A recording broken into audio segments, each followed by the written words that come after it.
Mon dossier prioritaire va être de pousser encore davantage sur l'avancement des pratiques avancées en physiothérapie, tant pour les physiothérapeutes que pour les TRP. Pour les physiothérapeutes, on en a parlé, pouvoir référer à des personnes, pouvoir prescrire une radiographie, pouvoir prescrire des médicaments. Et pour les TRP, qui ont des spécialités, par exemple, auprès de la personne âgée en gériatrie, qui soient les personnes pivots en physiothérapie dans les CHSLD, dans ces milieux-là. Tout ça pour aussi des gains pour les physios, les TRP, mais également pour l'accessibilité des soins au grand public. On parle de protection du public, on parle aussi de bien-être pour le public et d'avoir accès rapidement à des bons services de physiothérapie par la bonne personne, au bon endroit, pour le bon problème, ça va être ma priorité.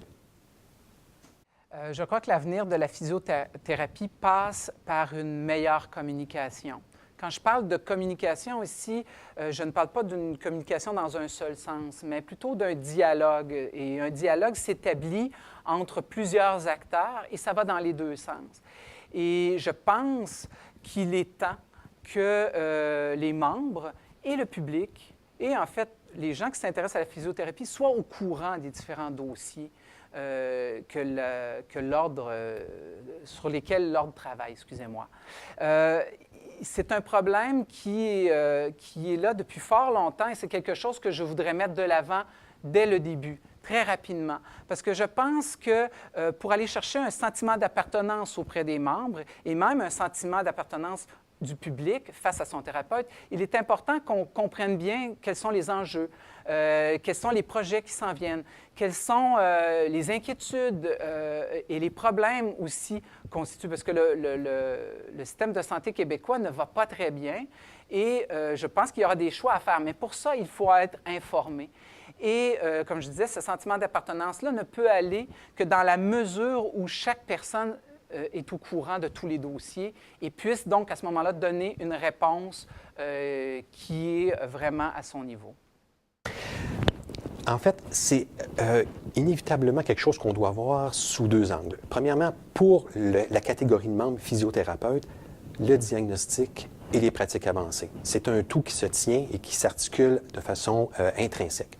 Alors, on ne peut pas travailler l'un sans travailler l'autre. Il faut savoir que depuis 90, on a l'accès direct. Quand on a l'accès direct, on doit être en mesure de poser un diagnostic pour justifier ensuite les gestes que nous allons faire.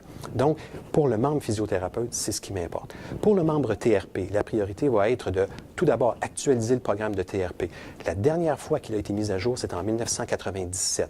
Depuis ce temps-là, il y a eu la loi 90, l'intégration des TRP, il y a eu le règlement 94M. Et depuis ce temps-là, le programme, lui, est encore un programme de 1997. Donc, il y a un gros retard à combler pour permettre aux TRP d'être des cliniciens modernes, contemporains et en phase, en fait, avec la réalité de la pratique. Autre chose, il faut étudier le règlement 94M qui a, en fait, défini la prise en charge de la physiothérapie au Québec. Alors, il est important de noter que toute la prise en charge de la physiothérapie au Québec a été faite avec un projet, un règlement 94M qui n'a pas été testé auparavant et qui n'a pas été mis à l'épreuve. Alors, pour le bien-être du public et la prestation des soins, il est crucial que l'on puisse tester ce 94M-là et le rendre performant pour les patients.